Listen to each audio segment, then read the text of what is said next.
kami juga akan menyampaikan kepada publik rekan sekalian terkait masalah pengungkapan penipuan investasi kelapa sawit. Ini kerugiannya lumayan besar, 2.740 juta rupiah. Rekan-rekan media sekalian, perlu saya sampaikan bahwasannya laporan polisi yang kami terima itu pada tanggal 8 Juli, pada seminggu setelah saya menjabat, terjadi kasus penipuan dan penggelapan investasi yang berbau dengan bisnis kelapa sawit. Pelaku berinisial F, usia 53 tahun, ini wilayah swasta. Korban adalah EI, umur 56 tahun, salah satu pengusaha kafe yang ada di kota Losmawe. Kemudian juga SI ini adalah anaknya juga daripada EI, usia 26 tahun. Jadi kronologisnya itu pada tanggal 12 Mei tahun 2020, jadi kurang lebih dah hampir 2 tahun. Awal mulanya mereka bertemu di salah satu tempat warung, namanya di warung Maka Ayam Jago. Ya, di tempat bertemu di warung Ayam Jago. Mereka ini mengenal, hubungannya sudah di tahun 2010. Jadi kalau melihat kejadian ketemu di warung Ayam Jago ini sudah 10 tahun saling mengenal. Mereka pernah juga berbisnis ataupun kerjasama dalam usaha bisnis karet, namun bangkrut. Pelaku ini yang di belakang terhutang 380 juta. Kemudian pada Selasa tanggal 12 Mei tahun 2020, tersangka ini mendatangi korban untuk membayar hutangnya sambil memintakan bantuan modal untuk bisnis investasi kelapa sawit kepada salah satu PTG, saya nggak akan sampaikan detail, yang bertempat di Sumatera Utara. Dari modal yang disepakati mereka pertemuan akan mendapatkan investasi ataupun hasil sebesar 10% dari modal yang akan dikeluarkan. Iming-iming ini tentunya menggiurkan korban untuk berkenan dan mau kembali berbisnis, walaupun yang pertama kalinya saat dengan bisnis karet itu sempat gagal. Namun karena disampaikan kepada korban ada PT di Sumatera Utara, jadi ini bisa menjadikan investasi besar sehingga korban berkenan untuk memutarkan dana kembali. Selanjutnya korban sepakat via telepon mengirimkan ataupun mentransfer dana sebanyak 179 kali. 179 kali itu dengan nominal 2 juta. Ya. Kemudian lanjut lagi beberapa kali kegiatan sampai total semuanya kerugiannya mencapai 2.740 juta rupiah. Dalam aksinya hampir 2 tahun berjalan, tersangka itu kerap menggunakan modus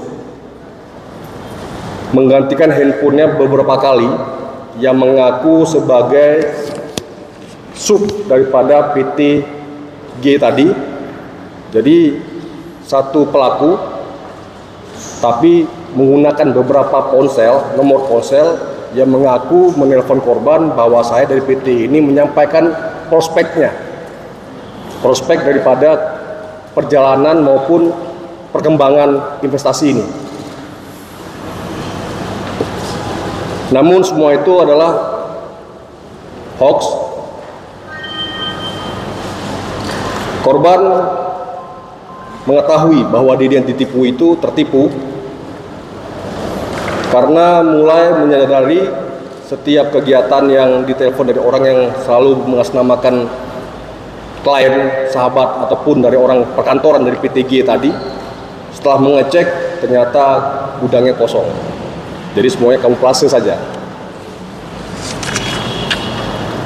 Seperti rekan lihat tadi dan rekan menyaksikan di halaman area kita pagi hari ini, barang bukti yang kami amankan sebanyak 14 alat bukti.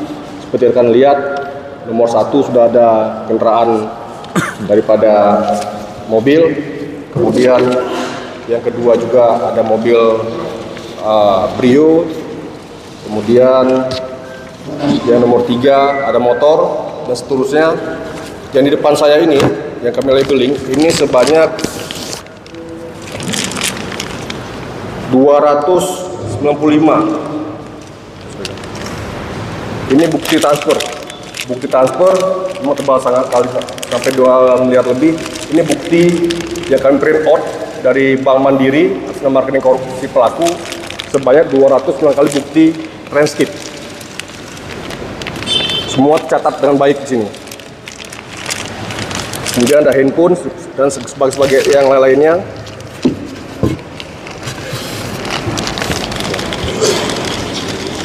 Ini apa nih?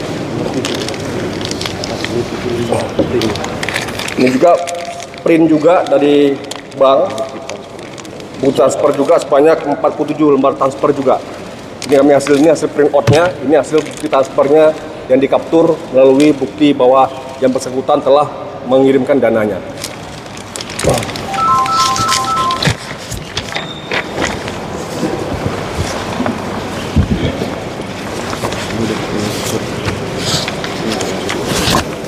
Jadi bisa rekan pahami, tentunya ini sangat merugikan masyarakat.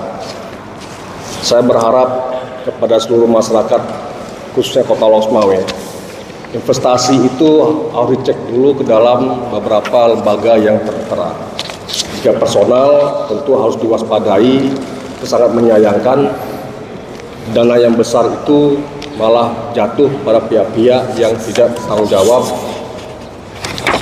Harapan saya yang seperti pernah saya sampaikan pada bulan Juli yang lalu saat menjabat baru 1 minggu, investasi-investasi seperti ini mohon betul-betul dicek yang benar sehingga tidak menjadi korban-korban yang terus berjatuhan.